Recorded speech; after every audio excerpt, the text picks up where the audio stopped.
Siapa di sini yang bikin bihun gulung tapi masih gagal terus? Udah nyoba berkali-kali masih juga gagal terus. Coba deh tonton video ini ya. Di video ini aku jelasin cara bikin bihun telur gulung yang benar, anti gagal, pasti 100% berhasil ya. Karena cuma di channel ini yang menjelaskan secara detail ya bagaimana cara membuat telur gulung yang benar dan anti gagal. Yuk, nggak perlu kelamaan, langsung aja kita mulai ke videonya. Pertama kita didihkan dulu airnya ya. Di sini kita didihkan air secukupnya aja. Setelah mendidih, langsung kita siapin bihunnya. Untuk bihunnya bebas ya, tapi di sini aku pakai bihun jagung yang merek Tanam. Kalau mau pakai merek yang lain boleh-boleh aja ya. Setelah itu kita siram aja bihunnya. Pastikan bihunnya kerendam semua ya teman-teman. Dan untuk ngerendamnya jangan kelamaan teman-teman. Cukup setengah mateng aja. Jangan sampai kematangan. Karena apa? Karena kalau kematangan nanti ketika kita cemplungin ke minyak dia langsung kering teman-teman ya. Nah itu salah satu yang menyebabkan bihun nggak bisa digulung ya. Jadi dia nanti malah kering teman-teman ya. Ada yang bilang juga katanya harus pakai air dingin, jangan pakai air panas. Nah, di sini aku buktiin nih. Ini pakai air panas ya. Yang penting teman-teman ingat kataku tadi, jangan sampai mateng ya. Cukup setengah mateng aja. Setelah itu kita langsung aduk-aduk kayak gini teman-teman ya. Nggak perlu kelamaan. Setelah itu langsung kita tiriskan ya. Tiriskan sampai dia dingin ya.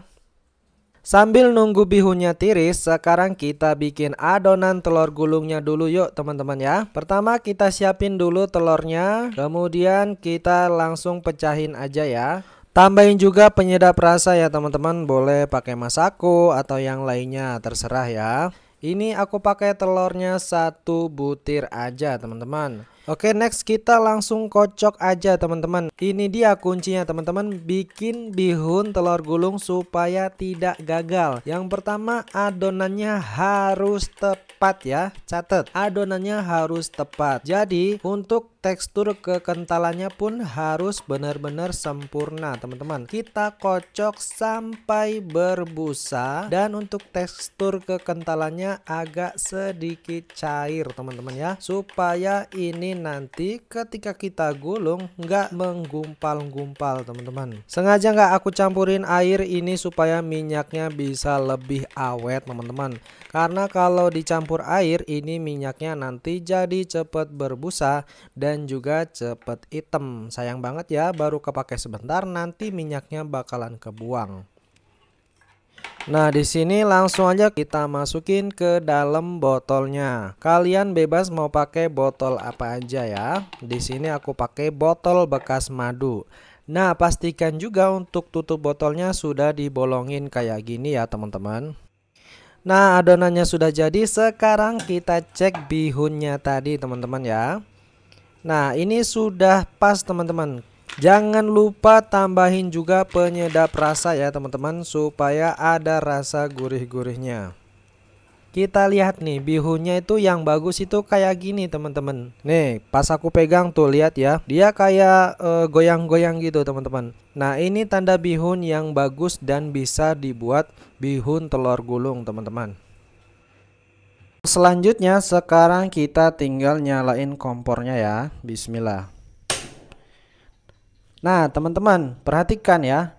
Yang paling penting juga di sini adalah yang harus diperhatikan yaitu api kompornya ya. Jadi api kompornya kalau teman-teman mau bikin telur gulung itu harus benar-benar api yang stabil ya.